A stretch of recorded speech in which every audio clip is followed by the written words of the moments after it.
പോക്കോയുടെ പോക്കോ M6 Plus 5G എന്ന പുതിയൊരു smart phone ഇപ്പം ഇന്ത്യൻ മാർക്കറ്റിൽ ലോഞ്ച് ചെയ്തിട്ടുണ്ട്. ഈ ഒരു സ്മാർട്ട് ഫോൺ 13,500 രൂപ പ്രൈസ് റേഞ്ചിലാണ് ഇന്ത്യൻ മാർക്കറ്റിൽ ഇപ്പം ലോഞ്ച് ചെയ്തിരിക്കുന്നത്. ഈ ഒരു വീഡിയോയിൽ നമ്മൾ നോക്കാൻ പോകുന്നത് പോക്കോ M6 Plus 5G എന്ന ഫോണിന്റെ ഒരു സ്പെസിഫിക്കേഷൻ അനാലിസിസ് ആണ്. ആദ്യം നമ്മൾ എടുത്തു പറയേണ്ട ഫീച്ചേഴ്സിനെ പറ്റി പറയുകയാണെന്നുണ്ടെങ്കിൽ ഈ ഒരു ഫോണിൽ ഗ്ലാസ് ബാക്ക് ബോഡി കൊടുത്തിട്ടുണ്ട്. അത് വേണമെന്നുണ്ടെങ്കിൽ എടുത്തു പറയേണ്ട ഫീച്ചേഴ്സിൽ ഉൾപ്പെടുത്താവുന്നതാണ്. പക്ഷെ ചില ആൾക്കാർക്ക് അത് ഇമ്പോർട്ടന്റ് ആയിട്ടുള്ള ഒരു കാര്യവും ആയിരിക്കില്ല. എന്തായാലും ഗ്ലാസ് ബാക്ക് ബോഡി ഇതിൽ വരുന്നുണ്ട്. ഇനി ഈ ഒരു പ്രൈസ് റേഞ്ചിൽ തരക്കേടില്ല എന്ന് തോന്നിയിട്ടുള്ള ഫീച്ചേഴ്സിനെ പറ്റി പറയുകയാണെന്നുണ്ടെങ്കിൽ ബാക്കി മൊത്തം ഫീച്ചേഴ്സ് നമുക്ക് ഈ ഒരു സെക്ഷനിൽ ഉൾപ്പെടുത്താവുന്നതാണ്. അപ്പം ഡിസ്പ്ലേയുടെ കാര്യത്തിൽ 6.79 ഇഞ്ചിന്റെ ഫുൾ HD+ ഡിസ്പ്ലേ ആണ് വരുന്നത്. LCD പാനലാണ് ഇതിൽ കൊടുത്തിരിക്കുന്നത്. അമോലെഡ് ഡിസ്പ്ലേ ഉണ്ടായിരുന്നെങ്കിൽ നന്നായിനെ എന്നേ ഉള്ളൂ. പക്ഷേ അമോലെഡ് ഡിസ്പ്ലേ ഇല്ലാത്തത് ഈ ഒരു പ്രൈസ് റേഞ്ചിൽ ഒരു പ്രശ്നമായിട്ട് പറയാനും പറ്റില്ല. പഞ്ചോൾ ഡിസൈൻ ഇതിൽ വരുന്നുണ്ട്. പഞ്ചോൾ വരുന്ന ടോപ്പ് സെന്റർ ഭാഗത്തായിട്ടാണ്. ഡിസ്പ്ലേയിൽ 120 Hz റിഫ്രഷ് റേറ്റ് സപ്പോർട്ട് ചെയ്തിട്ടുണ്ട്. പിന്നെ ഗൊറില്ല ഗ്ലാസ് 3യുടെ പ്രൊട്ടക്ഷനും കാര്യങ്ങളൊക്കെ ഫോണിന്റെ ഫ്രണ്ടിൽ കൊടുത്തിട്ടുണ്ട്. അപ്പോൾ ഡിസ്പ്ലേ ഫീച്ചേഴ്സ് മൊത്തത്തിൽ നോക്കുകയാണെന്നുണ്ടെങ്കിൽ ഈ ഒരു പ്രൈസ് റേഞ്ചിൽ എടുത്തു പറയേണ്ട കാര്യങ്ങൾ ഒന്നുമില്ല. എന്നാലും ഈ ഒരു പ്രൈസ് റേഞ്ചിൽ തരക്കേടില്ലാത്ത ഡിസ്പ്ലേ ഫീച്ചേഴ്സ് എന്ന് പറയാൻ പറ്റിയിട്ടുള്ള ഡിസ്പ്ലേ ഫീച്ചേഴ്സ് ആണ് ഇത്. പിന്നെ side mounted finger print sensor ഇതിൽ കൊടുത്തിട്ടുണ്ട്. ഫോണിന്റെ വെയിറ്റ് വരുന്നത് 205 ഗ്രാം ആണ്. തിക്നെസ് വരുന്നത് 8.3 mm ആണ്. IP53 റേറ്റിംഗ് ഇതിന് സപ്പോർട്ട് ചെയ്യുന്നുണ്ട്.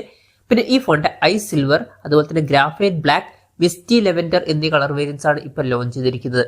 ഇനി പ്രോസസറിന്റെ കാര്യത്തിലോട്ട് വരികയാണെന്നുണ്ടെങ്കിൽ സ്നാപ്ഡ്രാഗൺ 4 Gen 2 ആക്സിലറേറ്റഡ് എഡിഷൻ എന്നുള്ള പ്രോസസറാണ് ഇതിൽ വരുന്നത്.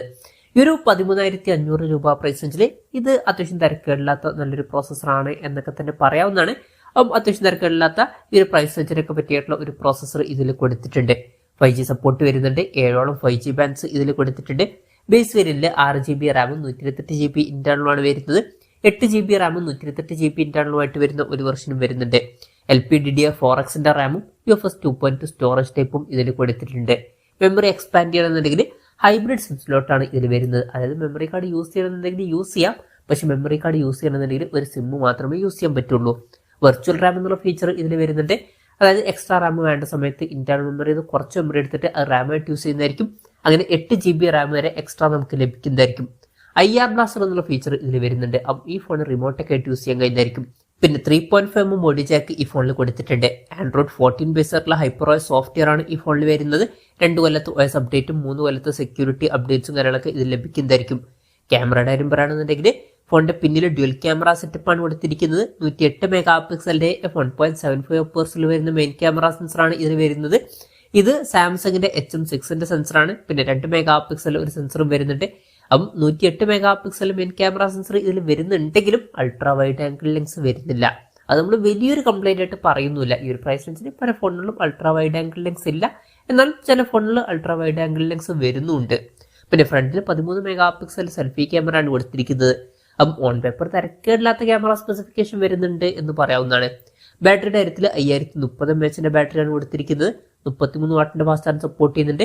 അത് തിരക്കേടില്ലാത്തൊരു ചാർജിങ് സ്പീഡാണ്. Type-C ചാർജിംഗ് പോർട്ടും ഇതിൽ കൊടുത്തിട്ടുണ്ട്. തിരക്കേടില്ലാത്തൊരു ബാറ്ററി സെറ്റപ്പും ഇതിൽ വരുന്നുണ്ട് എന്ന് പറയാവുന്നതാണ്. ഇതൊക്കെയാണ് തിരക്കേടില്ലാത്ത ഫീച്ചേഴ്സ് എന്ന ലിസ്റ്റിൽ പറയാനുള്ള കാര്യങ്ങൾ. ഇനി ഈ ഒരു പ്രൈസ് റേഞ്ചിൽ കുറച്ചൊക്കെ നിരാശപ്പെടുത്തി എന്ന് തോന്നിയിട്ടുള്ള ഫീച്ചേഴ്സിനെ പറ്റി പറയുകയാണെന്നുണ്ടെങ്കിൽ സിംഗിൾ സ്പീക്കറേ വരുന്നുള്ളൂ. സ്റ്റീരിയോ സ്പീക്കേഴ്സ് വരുന്നില്ല. ഈ ഒരു പ്രൈസ് റേഞ്ചിൽ സ്റ്റീരിയോ സ്പീക്കേഴ്സ് ഉണ്ടായിരുന്നെങ്കിൽ കുറച്ചും കൂടി നന്നായിനെ. അത് കുറച്ച് ഡിസപ്പോയിന്റിംഗ് ആയി എന്നാണ് എനിക്ക് തോന്നിയിട്ടുള്ളത്. ഇതൊക്കെയാണ് മൊത്തത്തിൽ ഫീച്ചേഴ്സിനെ പറ്റി പറയാനുള്ള കാര്യങ്ങൾ. ഇനി വിലയുടെ കാര്യം പറയുകയാണെന്നുണ്ടെങ്കിൽ 6GB റാം വെർഷന്റെ വില വരുന്നത് 13,499 രൂപയാണ്. 8GB റാം വെർഷന്റെ വില വരുന്നത് 14,499 രൂപയാണ്. ഓഗസ്റ്റ് 5 മുതലാണ് ഈ ഫോണിന്റെ സെയിലും കാര്യങ്ങളൊക്കെ സ്റ്റാർട്ട് ചെയ്യുന്നത്. ICICIയുടെ HDFCയുടെ SBയുടെ ഒക്കെ കാർഡ് യൂസ് ചെയ്യണമെന്നുണ്ടെങ്കിൽ 1000 രൂപയുടെ ഓഫും കാര്യങ്ങളൊക്കെ ലഭിക്കുന്നതായിരിക്കും. പിന്നെ 6GB റാം വെർഷന് ഇനീഷ്യലി 500 രൂപയുടെ ഓഫ് വേറെയും വരുന്നുണ്ട്. എന്തായാലും ഓവറോൾ നോക്കുകയാണെന്നുണ്ടെങ്കിൽ ഈ ഒരു പ്രൈസ് റേഞ്ചിൽ തരക്കേടില്ലാത്ത ഫീച്ചേഴ്സ് ഇതിൽ കൊടുത്തിട്ടുണ്ട് എന്ന് പറയാവുന്നതാണ്. ഈ ഒരു പ്രൈസ് റേഞ്ചിൽ തരക്കേടില്ലാത്ത ഡിസ്പ്ലേ ഫീച്ചേഴ്സ് വരുന്നുണ്ട്.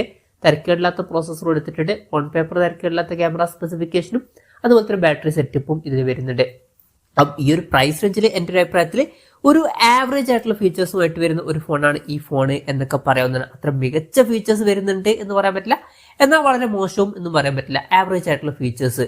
ഇപ്പം പോക്കോയുടെ ഭാഗത്ത് നമ്മൾ പൊതുവെ എക്സ്പെക്ട് ചെയ്യുന്ന ഒരു കാര്യം എന്താണെന്ന് വെച്ചാൽ ആ ഒരു പ്രൈസ് റേഞ്ചിൽ ബെസ്റ്റ് ആയിട്ടുള്ള ഫീച്ചേഴ്സ് എന്നുള്ളൊരു കാര്യമാണ്.